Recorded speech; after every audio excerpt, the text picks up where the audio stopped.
Yo, what is going on, guys? It is midnight and today we are gonna be doing something a bit tedious. This has been so annoying to do. I just get this question all the time, like literally all the time I get the same question. So I'm gonna do this video and I'm gonna explain a few things and explain why these relics are good for a certain unit. But in case you didn't read the title of the video or the thumbnail or anything like that, this video is going to be about all the 5-star units we have at the moment, with I put the top 10 relics to put on them. Okay, now this doesn't include 4 stars, and obviously this is all opinionated. Okay, like this is actually so opinionated because, for example, well, the hardest one for me was Nazem Mare, right? And that's because you can make him a healer, a damage dealer, a physical attacker, a magical attacker. Like there's too much to put into this unit. Like you can't make the perfect like relic for certain units, right? Stuff like Ainz is so easy. You just want damage in him, and the staff does the most, then the mighty warrior, so on and so on. So I haven't done 4 stars because that's just so long and tedious. And as rude as this sounds, guys, like if you're gonna ask in the comments or send me a message privately like, but I don't have any of these relics and I only have 4 stars, what should I use? You've just got to use your head, like honestly. For example, if you have the maid outfit relic, which buffs all stats and like 10% magical attack, I mean, you can kind of compare that to these two here, the Mass for the Dead relic and the new one. You can compare it to that and you can be like, well, I don't have them, so I can use this. It's a good alternative. Like, just use alternatives. Like, it's not that hard to look at them. And like, for example, Ainz, he needs damage. Just find a 4-star relic that does the most damage for him. Like, increases the most damage. That's about it.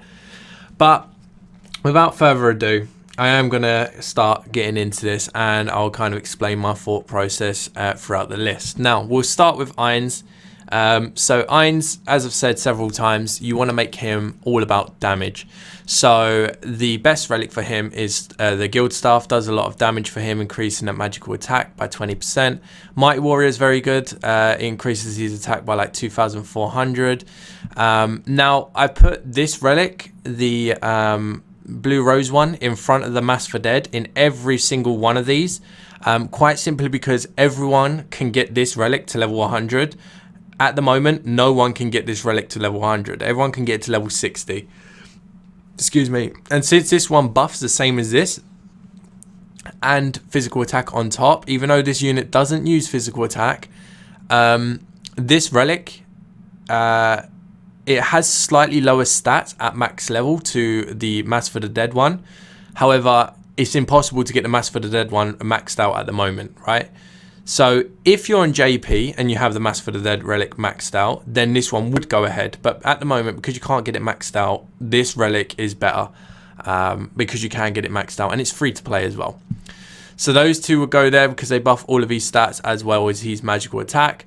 Now these ones here are behind these two because they don't really buff his attack as much. They buff it very well like the guild staff, but they don't have really good passives. Only reason why I placed this one, the punch, instead of the sniper one, is because of that critical hit damage. I'd rather that over 5% speed because Ainz is already very fast as is. These two relics here just buff a huge amount in attack stat, but all of these other, like the passive abilities in these relics here, don't do anything for him. Again, this one buffs all stats, but we want attack, so these two go ahead of that. And the Justice has arrived, buffs attack not too much, and it's physical attack. Like the last 4, the passives are basically invalid, and all the ones in front are like really good. Now the mask Ainz, the only difference between this one is that the mask symbol or the MV mask goes up in the list because this is like a crappy version of the guild stuff for fire users. That is literally the only change. Otherwise, everything else is exactly the same reasoning as regular Ainz. This MV mask goes a lot far forward because its passive abilities, unlike on Ainz, actually affect this mask Ainz very well. So yeah, that's the only change for mask Ainz. Now Albedo is Pretty much the same as Ainz. The only difference between this one and Ainz is I've put Justice has arrived in front of the throne room, and that is simply because Albedo's overdrive is physical damage, so you're gonna get the passive ability effect being used on Albedo, unlike you would have on Ainz. So I'd pop that in front of throne of the guild. So again, there's not many changes, right? At the top here, there's not many changes. You just do damage, simple as that. Shalltear, same as Ainz, same reasoning. You just want to put damage into Shalltear, although you could put aim. Now, the only difference between Albedo and Shalltear as well, like obviously we've got Justice arrived, but the only difference between these two is I've swapped the punch and the sniper relic over for these two, over Ainz's punch and sniper, because these two here increase aim, the sniper, and you have paralysis on Shalltear, and on Albedo you have poison and sleep. Not to mention that these physical buffs don't affect these units apart from Albedo's overdrive. So yeah, like because Ainz doesn't have anything that needs aim increase, which increases the chance of like stuns and stuff like that.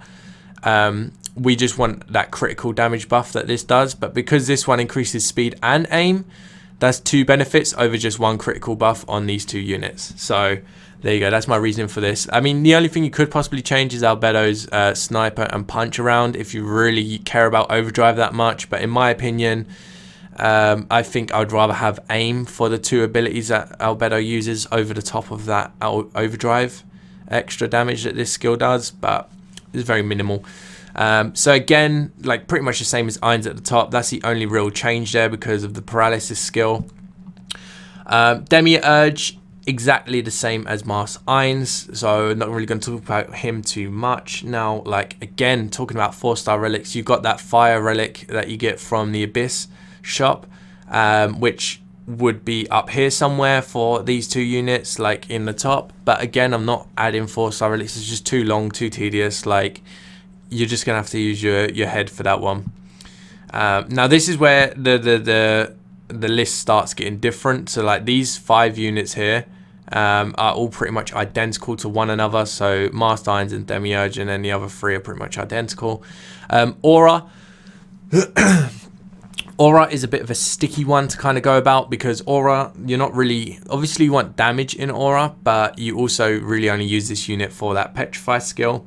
So we've got Staff at the front because the only skill you're really using on this unit is the Petrify skill.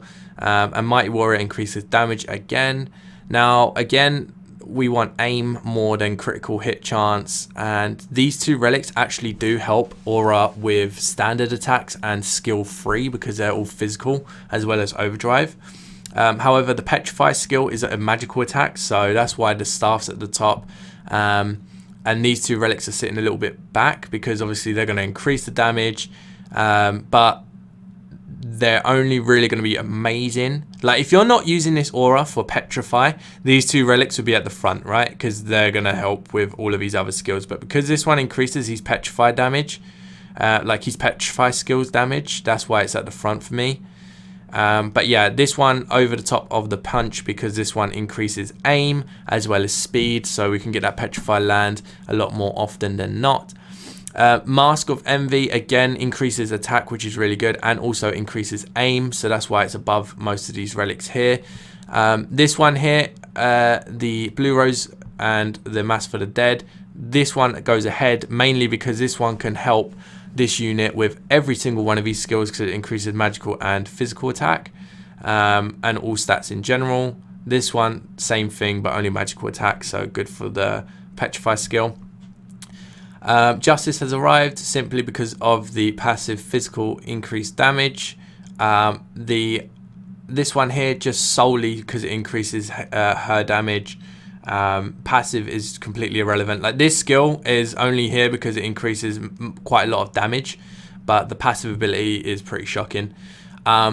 And the last one here increases HP as well as increases aim by 4. So you got a lot higher chance to land that Petrify, but you're not going to be doing that much damage. So unless you're landing a Petrify with this relic, it's not going to be that much help. But yeah, that's about it. Now, Nazarick Aura, here we go. Now these two relics, as I said in the last video, have now gone up to S tier, quite simply because of this unit here. Now these two relics are actually of use a lot more than just being like 3rd or 4th in the tier list. So we put this one here because Nazem Mare is all about physical damage, and we want to do as much damage as we can with this unit. So the punch is first because of all the physical damage increase that it does. Then we'll have this one next, although with this unit I could put Mighty Warrior ahead, but again, physical damage increase passive plus speed is very good for Aura, and if you do ever decide to use Petrify, then you've got that increased aim. Mighty Warrior, increased damage. Guild Staff, increased damage, passive is irrelevant, but it still gives you more damage increase than Justice has arrived. Mask of Envy, again increasing attack. This one you could quite easily move behind the Blue Rose relic because this one increases all stats, but because we want only damage in Nazem Mare, Mask of Envy increases damage more than the 10% and the small amount that you get from this relic. Increased damage once again. Like, the only reason why this one's behind this one is because the passive is completely irrelevant. Then these two relics at the end, again, increase all stats as well as damage, so they're very useful. The only reason why I put this one in front of the Mass for the Dead relic is because the passive may trigger more often than this, because this one's never going to be used at all because it never uses magical attack. And I think this one does like poison resistance or sleep resistance or something like that. So if you ever do a raid, this one has a chance to be better used than this. Very slightly, but that's the only reason why. Now, Mare, this is, again, where things are going to start getting a bit different. We want this one here to keep Mare alive with the regen, increased speed and HP. This is going to be a very long video, by the way. This one here, evasion, the only reason why I put the HP regen over the top of this is because it increases speed as well as HP. This one only increases defense, I think, defense or HP, and gives you evasion, which is really good for tanks and healers. This relic here, these three relics are all here because they increase all stats, so that means increase in speed, HP, defense, which are the main things you want on Mare, as well as attack for a little bonus there. This one goes ahead of these two simply because of the increased magical attack, and then this one because of magical attack, and this one's passive is slightly irrelevant. This relic here goes in front of these ones here. To be honest with you, I could probably move that one. I can't even move it. This one would probably move behind here. Yeah, nah, these four here are very all optional. Like, you can put them wherever. They're all probably as good as one another. Maybe the guild staff is in front because it increases HP and also gives you an attack increase. I don't know what I was thinking here, to be honest. But yeah, this one maybe might go behind the guild staff. These two here are only good because they increase your HP and attack. Not to mention the passives are pretty irrelevant for Mare. The only reason why this sniper one is ahead of the punch is because of the speed increase that it gives. Other than that, these two relics, the passives don't really help too much. Critical chances okay. And I put this one here at the end because it increases speed tremendously. So in that sense, you're more than likely going to get the heal before your enemies attack. And there's not really any other relics that are good for Mare. So I guess this one goes here. It is still the worst relic in the game, but if it's the only thing you have and you have Mare or even Pandora, then they're the only two units I'd really say that you could put them on.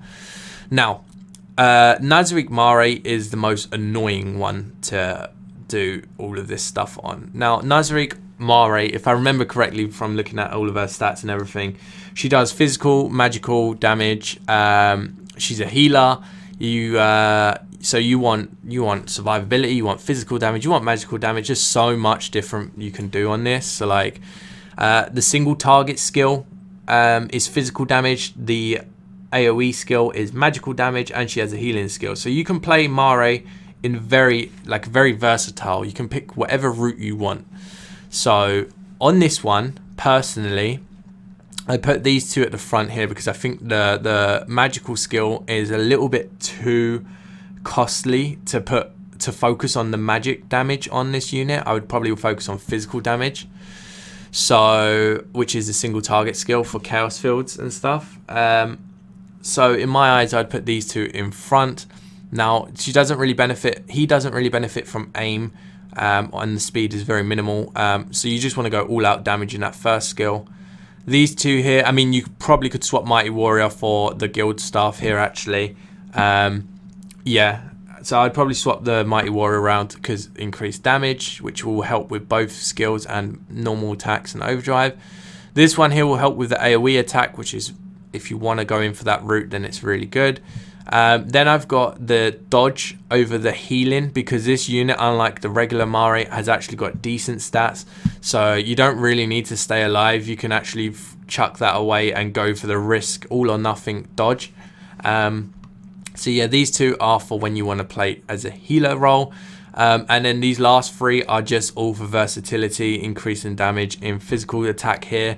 And these three are just because they increase all stats. And this one increase magical, and this one increases physical on top of that. So if you're going to make this unit a physical attacker skill 1, then you're going to be using these two relics here.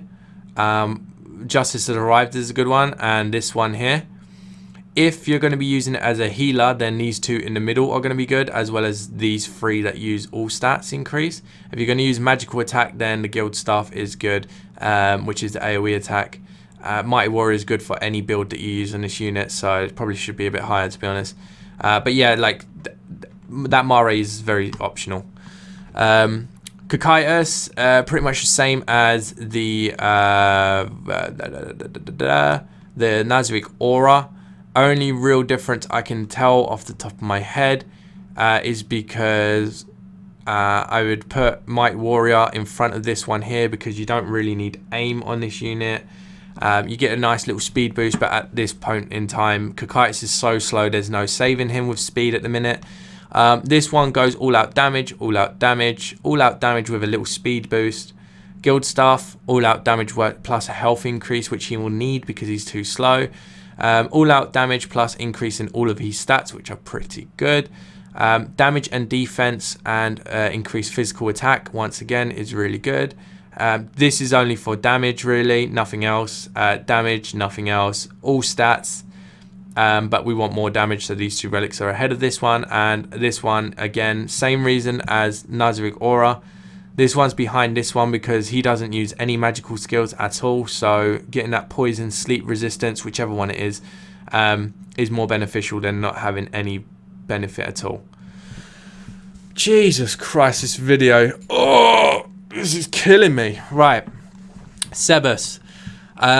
Same as Mare, you just want to build him as tanky as possible. So these two here, same reason as Mare. You want to stay alive, you want to have a chance to dodge, but you also want speed, so Momonga's better. Now this relic is a first time appearance in the top 10 list,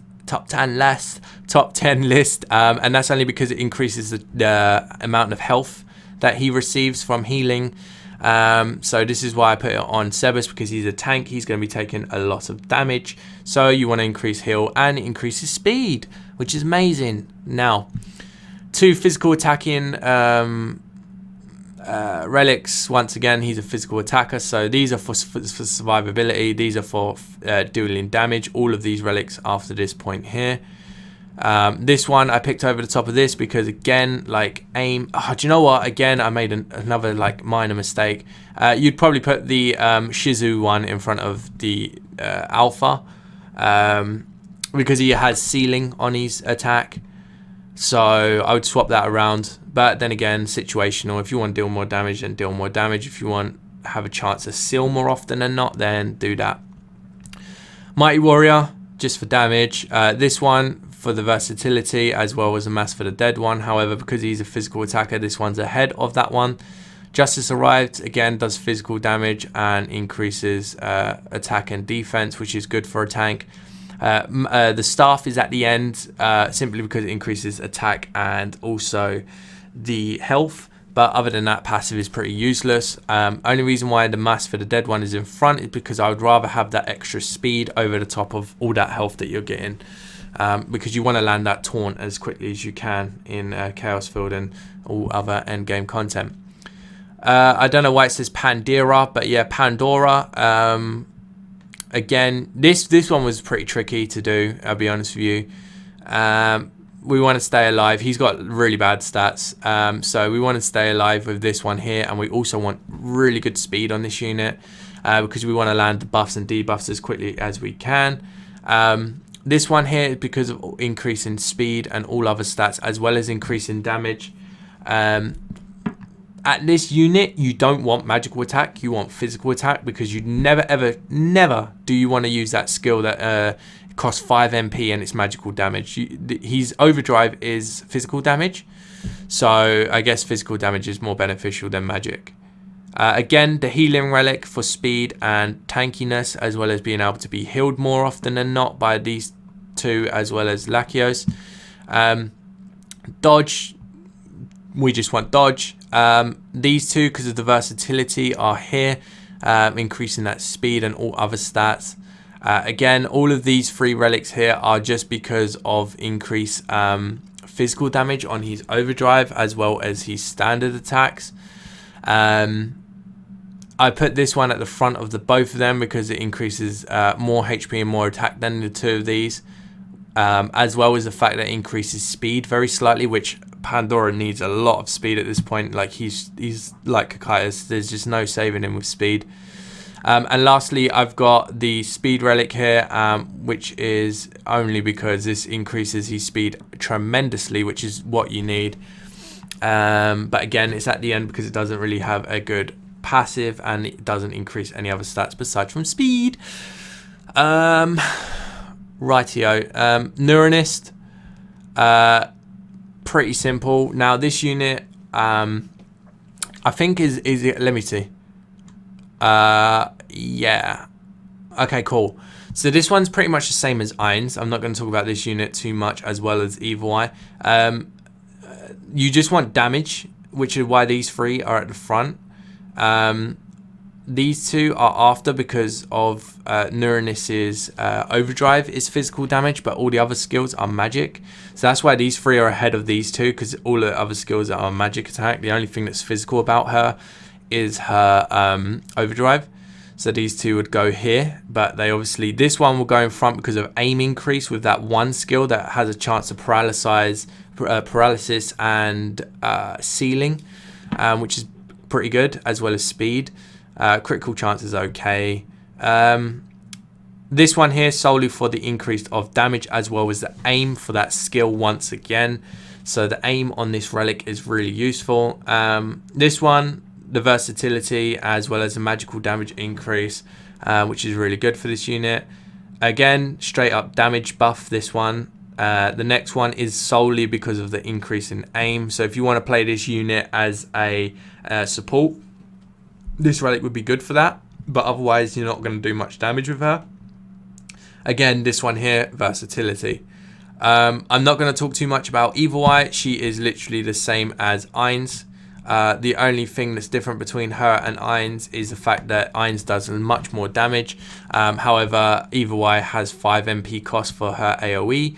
So everything I said about Ainz goes exactly towards Evil Eye. All of this, you just want damage.